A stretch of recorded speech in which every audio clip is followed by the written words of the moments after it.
talk about an experiment. I'm pretty sure nobody's ever talked to you about what it is to quit smoking for over a week and then take it back up, and how much they enjoy it, and then how quickly that joy wanes and it becomes part of the habit again. This is what I'm in right now. I quit smoking. I bought a pack of cigarettes today. That first one, it was like, oh my good golly, it was probably the best thing.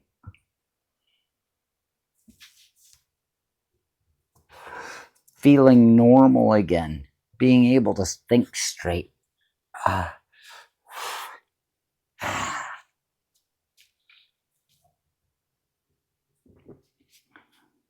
Seeing something about the Ukraine. They're talking about the Ukraine still. And you think about the Ukraine, how they're still fighting and they're strong and they're taking care of their shit. All they need is a little bit of help. And it doesn't mean we have to die. They're willing to die for it. They just need the shit to go in to die with.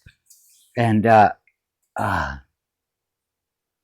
somehow my brain doesn't seem right. HHC 307th Engineer Battalion, 82nd Airborne Division, 18th Airborne Corps. Iron Mike, we'd run by there every once in a while.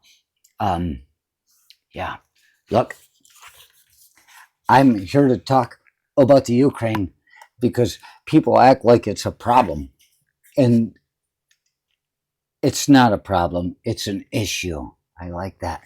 Look, this is something I got. It's an award I got. This was my Archon. But in here I know that I have this. See, you may know I was in the military in Operation Desert Shield and Operation Desert Storm. Well, look at that.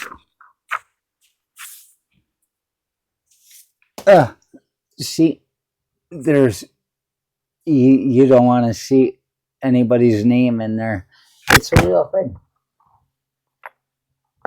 This is a letter from me. We stayed in touch over the years.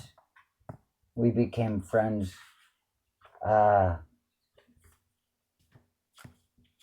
In Saudi Arabia, at the western flank of Iraq, right before we went in. That's where we met and became friends. Oh, no, it was in Riyadh, but we became friends there.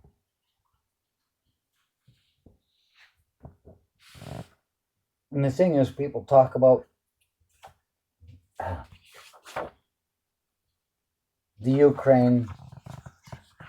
They act like they're our friends and all this, and it's like, I don't know. What you don't know about me, possibly, is that I was held as a political prisoner in the Ukraine in spring break 1997. Yeah, sitting there in a building with the minister of the border patrol, and they're all like, you sply. It's like, what the hell's going on? They hated us, and I got us the hell out of there. One guy wanted to call the embassy, and I told him, you shut the fuck up. I said it right there in front of all those people because he was panicking. And I said, you shut the fuck up. I said, we're not calling the embassy because I'm not going back to America. That's a quote. Usually I say the United States.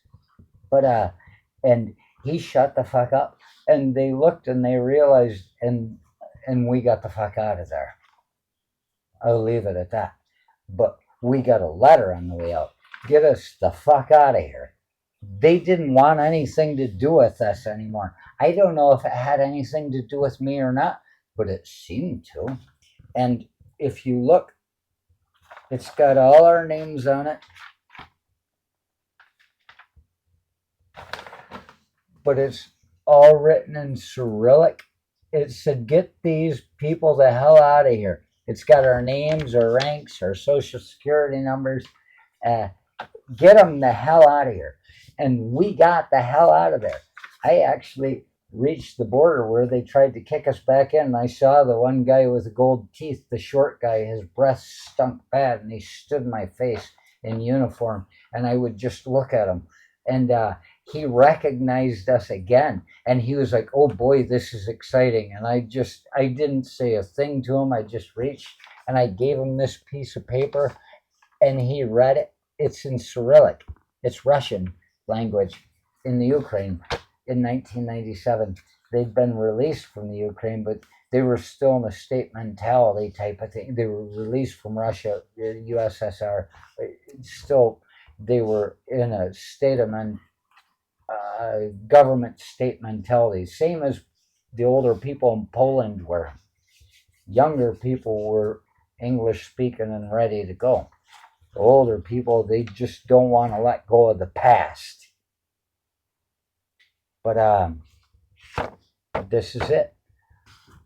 They treated us in a way that I could say could be poorly in the Ukraine, but we got out of there.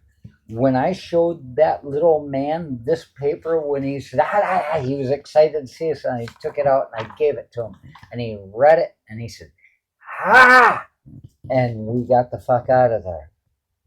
Just shut his ass down with a letter from the Ukrainian minister of the Border Patrol. Nearly everything here is written in Cyrillic. The only English really is a little bit at the top, in case you're an American business person, and then the names they had of us, get them the hell out of here. They wouldn't even put us on an airplane. I said, put us on an airplane. I'm tired of the goddamn trains. I usually like trains, but trains didn't do us well on that journey. And I said, put us on an airplane. And the minister of the Border Patrol is like, oh, we can't do that. Because he didn't want anybody to know he was sneaking us out of the country. Wow. I'm probably like LRP, Long Range Reconnaissance Patrol. If you don't get noticed, that means you succeeded. And only the stories about people surviving fucked up missions are the ones where people are thought of as heroes. The real heroes are those that went there and came back and nobody noticed. That's what they did with us.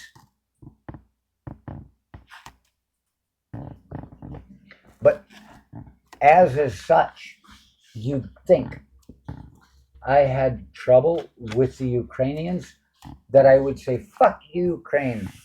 But the thing is, my relatives, much of it comes from Poland, the western edge. We're Schwabenlanders.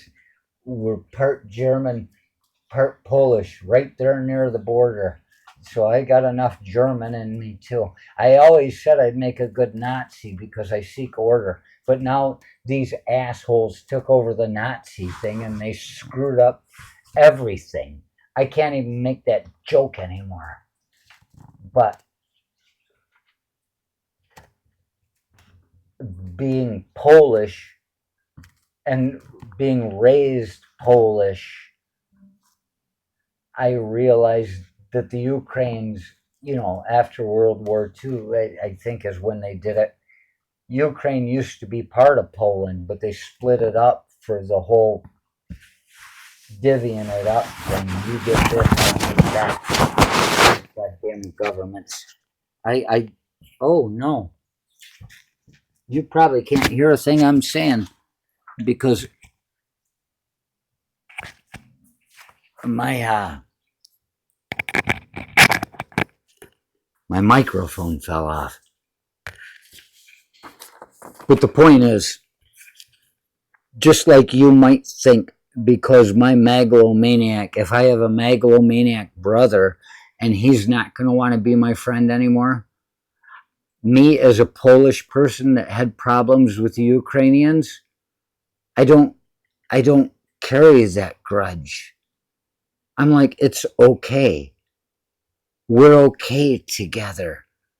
I support the Ukraine. I support my brother. It's not a matter of loyalty. It's because my brother is right.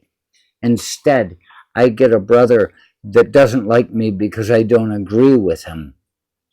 He doesn't even take into consideration. If you're looking at something like that, countries between each other, don't even take into consideration that I might have a good reason for the way I think too. And so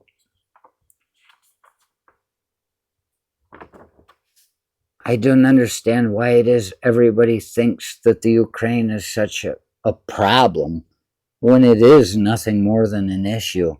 These fuckers, I'm sure they were training underneath the guise of night, right?